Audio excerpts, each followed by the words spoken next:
ஹரே கிருஷ்ணா. பரம் ஜெயதே ஸ்ரீ கிருஷ்ண சங்கீர்த்தனம். ஜெய் செல்ல குருதேவ். தெய்வ தர்மா பார்த்துக்கிட்டு இருக்கிறோம். பகுதியில் ஒரு பெரிய குடும்ப பின்னணி உடையவர் தான் இந்த லாகிரி மகசாய். நம்ம இப்போ பார்த்துக்கிட்டு இருக்கிறோமே, அந்த லாகிரி மகசாயுடைய ஊர் சாந்திப்பூர். அவருடைய மூத்த மகன் பேர் சந்திரநாத். மருத்துவர் மற்றும் கல்வி அந்தஸ்தில் ரொம்ப உயர்ந்தவர். குடும்ப பொறுப்பை அவர் தான் பார்த்துக்கிட்டு இருக்கிறார். ஒரு நேர்மையான பிராமணர், சிக்கனமானவர், எல்லாத்தையும் நல்லா அன்பாக பழகுவார். வீட்டில் நிறையா வேலைக்காரங்கள்லாம் இருக்கிறாங்க, மரியாதையாக நடத்துவார். லாகிரி மகசாய்க்கு 2வது பையன் பேர் தேவிதாஸ்ன்னு பேர். இவருக்கு சின்ன வயதிலேயே நியாய சாஸ்திரத்தில் பெரிய நிபுணத்துவம் உண்டு. வேதங்கள்லாம் நிறையா படிச்சிருக்கிறார். தான் வீடு பக்கத்திலேயே எதிர ஒரு குருகுலம் ஆரம்பிச்சுட்டு அதில் 15 பேருக்கு சாஸ்திரங்கள் போதிக்கிறார். வித்யாரத்னா அப்படிங்கிற பேர் அவருக்கு உண்டு. பட்டம் வாங்கினவர். சாந்திப்பூரில்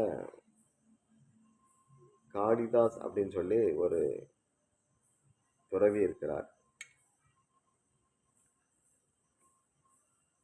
அவர் மக்கள் கூடும் இடங்கள்லாம் அவரை பற்றியே பேச்சு வருது. இந்த காளிதாஸ் அவ்வளவு பிரபலமாக பேசப்படுறார். அவரை பற்றி சில பேர் அவர் ஒரு மாதிரி சுடுகாட்டு போய் எரிக்கிற வரைக்கும் இதே புத்தியில் தான் இருப்பார் அப்படி சொல்கிறவனும் உண்டு. நல்ல பிராமணர், கூட பிறந்தவங்க நல்ல நிலையில் சௌகரியமாக இருக்கிறாங்க, இவர் ஏன் அப்படி சாமியாராக போனார் அப்படின்னு சொல்லுவாங்க. இதில் என்ன சொல்ல வராங்கன்னா, அந்த காளிதாஸ் தான் லாகிரி மகசாயியாக மாறுறார். அப்போது லோக நன்மைக்காக தான் அவர் துறவு சன்னியாசம் எடுத்திருக்கிறார் இப்படி சில பேர் சொல்லுவாங்க. நல்ல ஜமீன் அந்தஸ்து உள்ளவர், ஏன் இதை இப்படி விட்டுட்டு போகணுமா என்ன அப்படின்னு சொல்லி வாதிக்கிறவங்களும் உண்டு. ஒரு சிலர் தான் ஹரிநாமத்துடைய மகிமை அவருக்கு எப்படியோ புரிஞ்சிருச்சு, சாதுக்கள் மூலமாக எப்படியோ கிடச்சிருச்சு, அதனால அவர் அந்த பிரேமை அந்த மார்க்கத்துக்குள்ளே போயிட்டார் இப்படியும் பேசுகிறாங்க. இது மாதிரியான பேச்சுக்கள் வித்யாரத்னம் தேவிதாசுடைய காதுக்கு வருது. அப்போது இந்த வித்யாரத்னாவுக்கு ரொம்ப கவலை.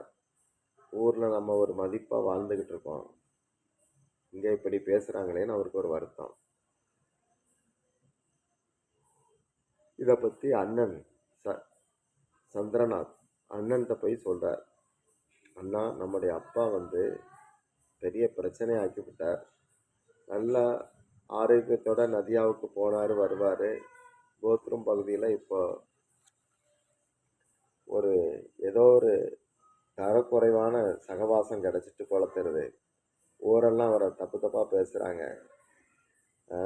அவர் பாட்டுக்கு எங்கேயும், அதாவது நம்மளாம் பிராமண குடும்பம், இன்னொருத்தர் எச்சில் சாப்பிட மாட்டோம். அவர் நான் இப்போ வைஷ்ணவன் அப்படிங்கிற அர்த்தத்தில் எல்லாருடைய மிச்ச மீதிகளையும் சாப்பிட்றதெல்லாம் கேள்விப்படுறேன் அப்படின்னு சொன்னார். அண்ணனும் ஆமாம், நானும் இதை கேள்விப்பட்டேன். கௌரவமாக இருந்த நாம் இனிமேல் வெளியே தலை காட்ட முடியாது போல தான் இருக்குது. நாமும் பக்தர்கள் தான், அத்வைத ஆச்சாரியருடைய மரபு அந்த வழியில் நாம் இருக்கிறோம். சரி, இதை நாம் சரி பண்ணணும்னா அம்மா கிட்ட கலந்து பேசலாம், தனியாக வா அப்படின்னு சொல்லி முதல் மாடிக்கு போகிறாங்க. வீட்டில் அங்கே வறண்டாவுக்கு போகிறாங்க. அங்கே ஒரு பிராமண விதவை பொண்ணு அவங்களுக்கு சாப்பாடு பரிமாறுறா. வீட்டு எஜமானியான அம்மா சமையல்காரர்கிட்ட அறிவுரை தந்தபடி பேசிகிட்டு இருக்காங்க. அப்போ அம்மா கிட்ட சந்திரநாத் அப்பாவை பற்றி எதுவும் செய்தி கேள்விப்பட்டீங்களான்னு கேட்குறார்.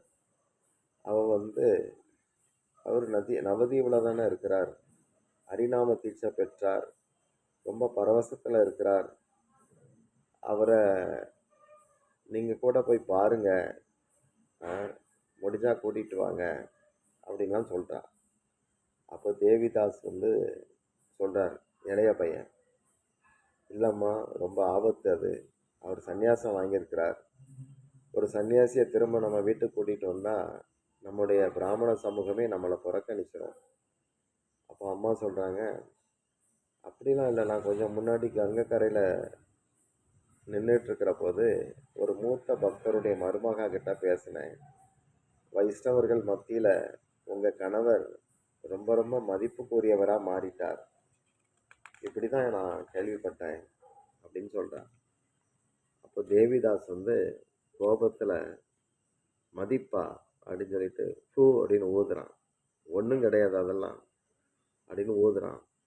அவர் நம்மளையெல்லாம் நாசம் பண்ணிட்டார். வயசான காலத்தில் நம்ம தர்றதை சாப்பிட்டுட்டு இங்கேயே கிடக்கலாம், எங்கேயோ போயிட்டு யார் யாருடைய உச்சிஷ்டத்தெல்லாம் சாப்பிட்டுட்டு அதில் உருண்டு பிறண்டு பரவசம்னு இருக்கிறாராம். இது நம்ம குடும்ப கௌரவத்துக்கு எவ்வளோ பெரிய அவமானம். என்ன பண்ணுறது, கலிகாலம். அவரை பற்றி பேசுனா பெரிய தலை குடைச்சல் தான் உண்டாகுது அப்படிங்கிறார். அப்போ அம்மா சொல்கிறா, எப்படியாவது அவரை இங்கே கூட்டிகிட்டு வாங்க, கொஞ்ச நாள் இங்கே இருந்தாருன்னா மனசு மாறிடும். அப்போ சந்திரநாத் சொல்கிறார், தம்பி நீ 4-5 பேரோடு அங்கே போ, யாருக்கும் தெரியாமல் இந்த வேலையை முடி அப்படிங்கிறார். அப்போ தம்பி தேவிதாஸ் சொல்லார், நாங்கள் இருக்கும்போதே அப்பா என்னை பொருட்படுத்துறது கிடையாது. முன்னாடியே அவர் என்ன நாத்திகனேன்னு தான் கூப்பிடுவார். நான் எதையும் யோசிச்சு தான் செய்ய முடியும் அப்படின்னு சொல்கிறான். அப்போது அவங்க குடும்பத்தில் சம்புநாத்னு ஒருத்தர் உண்டு, தேவிதாஸுக்கு மைத்துனன். அவர் குடும்பத்தில் அவருக்கு ஒரு முக்கிய அங்கம் உண்டு. அதனால் 2 பேரும் போய் கூட்டிகிட்டு வரலான்னு முடிவு பண்ணாங்க. அதுக்கு முன்னாடி ஒரு வேலைக்காரனை அனுப்பி கோத்ரம் தீவுக்கு அனுப்பிட்டு அங்கே அப்பா எங்கே தங்குறாங்க, எங்கே போகிறாரு வராரு இதெல்லாம் கண்டுபிடிக்கணும். அதுபோக நாங்கள் வந்தால் தங்குறதுக்கு ஒரு முன்னேற்பாடாக ஒரு இடத்த வாடகைக்கு தயார் பண்ணுன்னு சொல்லி அனுப்புனாங்க. அதன்படி வேலைக்காரன் அந்த பிரத்யும்னாக்கும் அந்த பகுதிக்கு வந்தார். சுரபி மேடையில் அந்த பெரியவர் கண்ணை மூடி நாமஜபம் பண்ணிட்டு இருக்கிறார். அவருடைய திருமேனியில் 12 இடங்கள்லையும் திலகம் அணிஞ்சிருக்கிறார். அந்த வேலைக்காரர் முன்னேற்பாடு அது மாதிரி செய்திருந்தார். இப்போ சம்புநாத்தும் தேவிதாஸும் சத்தம் இல்லாமல் மெதுவாக நடந்து இவரை வணங்குறாங்க, தண்டவாத் பண்ணுறாங்க. அப்போ கண்களை திறந்து பார்த்த அந்த லாகிரி யாரு அப்படின்னு சொல்லி கேட்டுக்கிட்டே இவங்க 2 பேரையும் பார்த்ததும், அடடா வாங்க, என்ன இவ்வளவு தூரம், சௌக்கியமா எல்லாரும் அப்படின்னு கேட்குறாரு. உங்க உங்க ஆசீர்வாதத்துல நாங்கெல்லாம் சௌக்கியம்தான் அப்படின்னு சொன்னாரு தேவிதாஸ். ஒரு நிமிஷம் இருங்களேன், ஒரு நிமிஷம் இருங்க, கொஞ்சம் கட் பண்ணி கூப்பிடுறோம். சரி, இருக்கட்டும். ஹலோ. அப்போ அந்த பெரியவர், அதாவது லாகிரி மகசாய், அவங்க கிட்ட ஏதாவது சாப்பிடுங்க அப்படிங்கிறார். அப்போ தேவிதாஸ், இல்லை நாங்கள் வெளியே ஒரு அறை வாடகைக்கு எடுத்துருக்குறோம், உங்களை பார்க்கணும் வந்தோம், உங்கள் தரிசனம் கிடைச்சது, ரொம்ப சந்தோஷம் அப்படின்னு சொல்கிறார். அந்த சமயம் அந்த குடிசையை நோக்கி பிரேம்தாஸ் பாபாஜியும் வைஷ்ணவதாஸும் வராங்க. ஒரு பக்கமாக உட்காடுறாங்க. இப்போ ஒரு 10-15 பேர் அங்கங்கே உட்காந்து நாமஜபம் பண்ணிகிட்டு இருக்காங்க. ஏதோ ஒரு நிகழ்ச்சி அங்கே இருக்க போகுது போல், அதை நினச்சி பார்க்குறாங்க. கொஞ்சம் கொஞ்சமாக மக்கள் கூட ஆரம்பித்தாங்க. சம்புநாத்தும் தேவதாசும் ஒரு ஓரமாக உட்காந்துருக்கிறாங்க அமைதியாக. அப்போ கூட்டத்தில் ஒருத்தர் எழுந்து, நாங்கள்லாம் கத்வாவில் இருந்து வந்திருக்கிறோம், இந்த புனித மாயாப்பூர் தலத்துக்கு உங்களை தரிசிக்க தான் வந்தோம், உங்களுடைய பாத தோழிகளை நாங்கள் பெற்று போகணும், இதற்காகவே வந்தோன்னு சொன்னாங்க. அப்போ பாபாஜி மகாராஜ், நான் ஒரு பாபி, உங்களை மாதிரி உத்தம பக்தர்கள் வரும்போது இங்கே வர்றபோது நானும் அவங்களோட சேர்ந்து புனிதம் அடைகிறேன் அப்படின்னு சொன்னார்.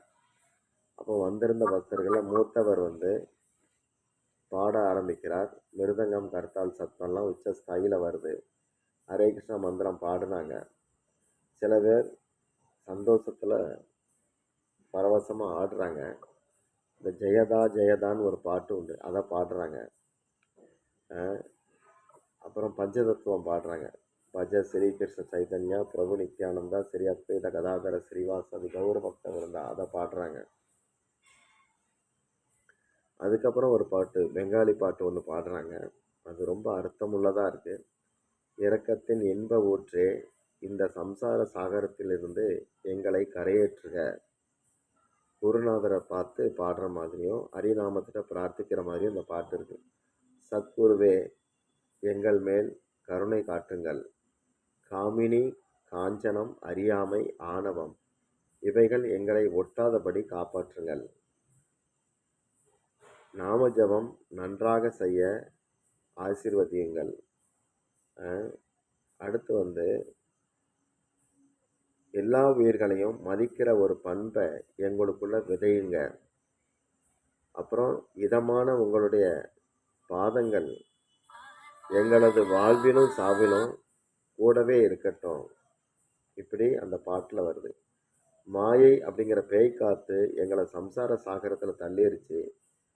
எங்கள் மேலே இரக்கம் காட்டி எங்களை மீட்டுருங்க. உங்களை நாங்கள் சரணடைகிறோம். மேற்ஜாதி அப்படிங்கிற ஆணவம் எங்களை நரகத்தில் தள்ளுது. உங்கள் பாதங்களை சரணடைகிறோம். உங்களுடைய நாமமும் ஹரிநாமமும் எங்கள் உதடுகளில் ஒளிச்சபடியே இருக்கட்டும். ராதேசியாம் அப்படிங்கிற மங்களத்துவனி எங்கள் இதயத்தில் உண்டாகட்டும். இப்படி அந்த பக்தர்கள் பாடி பரவசத்தை ஆடுறாங்க. அடுத்து எல்லாரும் கைகளை உயர்த்தி ராதேசியாம் ராதேசியாம்னு குரல் கொடுத்தாங்க. இதையெல்லாம் பார்த்த தேவிதாஸ் அவர் மனசு கொஞ்சம் மாறுது. நம்ம அப்பா உண்மையிலே புனிதம் அடைஞ்சிட்டார், உயர்ந்த நிலைக்கு போயிட்டார். அவரை போய் வீட்டுக்கு கூப்பிடுறது சரியா அப்படின்னு அவருக்குள்ள ஒரு தடுமாற்றமே வந்துடுச்சு. அப்புறம் ராத்திரி இவங்க நிகழ்ச்சி முடிகிறதுக்கு நள்ளிரவு கிட்ட ஆயிடுச்சு. அது வரைக்கும் அந்த சத் சங்கத்தில் அவங்க இருந்துட்டு பூர்த்தியான பிறகு சம்புநாத்தும் தேவிதாசும் லாகிரி மகசாயை கட்டி பிடிச்சி ஆசீர்வாதம் வாங்கி விடைபெறாங்க. அப்புறம் அடுத்த நாள் மதியத்துக்கு சாப்பிட்ட பிறகு தேவிதாசும் சம்புநாத்தும் லாகிரி மகசாயை பார்க்க வந்தாங்க. வித்யாரத்னம்னு சொல்லப்படுகிற தேவிதாஸ் தான் முதல்ல பேசுகிறார். என்னுடைய பணிவான வேண்டுகோளை ஏற்றுக்கங்க. நீங்கள் இப்போ உன்னத நிலையில் இருக்கீங்க. உங்களுக்கு நாங்கள் சேவை செய்ய ஆசைப்படுறோம். உங்களுக்கு இங்கே ஏதாவது அசௌகரியம் இருந்ததுன்னா நீங்கள் எங்களோடவே வரலாம். அங்கே உங்களுக்கு தனி அறை நாங்கள் கட்டித்தரவும் தயாராக இருக்கிறோம் அப்படின்னு சொன்னார் தேவிதாஸ். இப்போ லாகிரி மகசாய், நல்ல யோசனை தான். இந்த சுதந்திரம், அதாவது இங்கே இருக்கிற சத்சங்கம், இந்த சுதந்திரம் எப்போவுமே வீட்டில் இருக்காது. அடுத்து உள்ளூர்காரங்களை பற்றி உனக்கு தெரியும். அந்த மக்களுக்கு கடவுள் பயமே கிடையாது. குறை பேசுகிறது தான் அவங்களுடைய தர்மம்னு வாழ்ந்துக்கிட்டு இருக்காங்க. அத்தனை பேரும் அரட்டை அடிக்கிறவங்க. அங்குள்ளவங்க மெஜாரிட்டி நிறைய பேர் நெசவாளர்கள். அவங்களுக்கு பிராமணங்களை கண்டாலே பிடிக்காது, அப்படி ஆயிட்டாங்க. என்ன நல்லா துணி நெய்வாங்க, அதே சமயம் அரட்டை அடிச்சுக்கிட்டே இருப்பாங்க. பிராமணர்களை குறை பேசுகிறது அவங்களுக்கு ரொம்ப இஷ்டம். அத்வைத ஆச்சாரியுடைய வழித்தோன்றர்களில் பல பேர் அங்கே இருக்கிறாங்க. இருந்தாலும் அவங்கெல்லாம் இந்த சங்கடங்களெல்லாம் தாங்கிக்கிட்டு வேதனையோடு தான் வாழ்ந்துக்கிட்டு இருக்காங்க. அவங்க பெரும்பாலும் சகவாச தோஷத்தால் அந்த நெசவாளர் மக்கள் நாத்திகனாக மாறிட்டாங்க. அதனால் நீங்கள் நான் இங்கேயே தங்குறதுக்கு வேணால் ஏற்பாடு பண்ணுங்கன்னு லாகிரி மகசாய் சொன்னார். அப்போ தேவிதாஸ் சொன்னார், அப்பா நீங்கள் சொல்கிறது சரிதான். நீங்கள் அவங்களோட போகிறீங்க, நம்ம வீட்டில் ஏகாந்தமாக மகாபிரபு சொன்னதெல்லாம் கடைப்பிடிக்கலாமே. பிராமண நித்திய கடமைகள்லாம் எவ்வளவு இருக்குது, அதையெல்லாம் கடைப்பிடிக்கலாமே அப்படின்னு கேட்குறார். அப்போ லாகிரி சொன்னார், பல மாதங்களாக சத்சங்க தொடர்பில் சந்தோஷமாக இருக்கிறேன். நீ சொன்ன பிராமண கடமைகள் கூட அனித்திய கடமைகளில் தான் சேரும். அனித்திய தர்மம் தான் அது. என் குருநாதர் இதையெல்லாம் எனக்கு சொல்லி தந்தார் அப்படின்னு சொன்னார். ஹரிபக்தி, ஹரி சேவா, இதுதான் உயிர்வாளிகளுடைய நித்திய கடமை. மற்ற எல்லாமே நைமித்தியம் தான் அப்படின்னு சொன்னார். அப்போ தேவிதாஸ் கேட்குறார், சந்தியாவந்தனம் முக்கியமானது இல்லையா? அது அது அது வந்து ஹரிவந்தனம் தானே. உங்கள் பேச்சு சாஸ்திரத்துக்கு முரண்படுற மாதிரி இருக்கு. சிரவண கீர்த்தனம் இதுகெல்லாம் வைதி பக்தியில் இருக்கு. இந்த வைதி பக்திக்கும் வந்தனத்துக்கும் எதுவும் வித்தியாசம் இருக்கா அப்போ அப்படின்னு கேட்குறார் தேவிதாஸ். லாகிரி நிறைய வித்தியாசம் இருக்குது அப்படின்னார். சந்தியாவந்தனம் ஜீவனுடைய விடுதலை முக்திக்காக மட்டும்தான் அது இருக்குது. ஹரி வழிபாட்டில் உள்ளவங்க அதை தாண்டிய நிலையில் இருக்கிறாங்க. ஹரி பக்தர்களுக்கு உள்நோக்கம் கிடையாது, சேவை செய்கிற ஆவல் மட்டும்தான் அவங்களுக்கு இருக்கும். அதனால் இந்த உலக ஆசைகள்லாம் அவங்களுக்கு நீங்கிறது. ஒரு சேவை தான் பக்தனுடைய விருப்பம். பிரேமை அப்படிங்கிறது தான் கிருஷ்ணர் மேலே வரக்கூடிய பிரேமை. அதுதான் அவங்களுடைய முதல் பயன் அப்படின்னு சொன்னார் லாகிரி. அப்போ தேவிதாஸ், நீங்கள் சொல்கிற ஹரி சேவையில் கூட அந்த வார்த்தை தான் வித்தியாசம். எனக்கு என்னமோ சம்பவம் ஒன்று போல தான் தெரியுது. ரெண்டுலேயுமே, அதாவது சந்தியாவந்தனமும் சரி ஹரி சேவையும் சரி, ரெண்டுக்கும் ஒரே பலன் தான் இருக்க முடியும் அப்படின்னு சொல்கிறார். அப்போ லாகிரி சொன்னார், நிச்சயம் கிடையாது. ரெண்டாம் தர விளைவுகள், அதாவது முக்திங்கிறது, முக்தி பெறணுங்கிற நோக்கம் ஆன்மீக சாதனை பண்ணுறானே அவனுடைய நோக்கத்தை கொண்டு தான் அவனுடைய தகுதியை நாம் நிர்ணயம் பண்ண முடியும். உண்மையான பக்தன் பக்திக்காக தான் பக்தி பண்ணுவான். அதுதான் வைஷ்ணவம். வைஷ்ணவர் அல்லாதவங்க ஆத்ம விடுதலை வேண்டி பக்தி பண்ணுவாங்க. உலகின் சௌகரியங்கள் வேண்ட பக்தனும் உண்டு.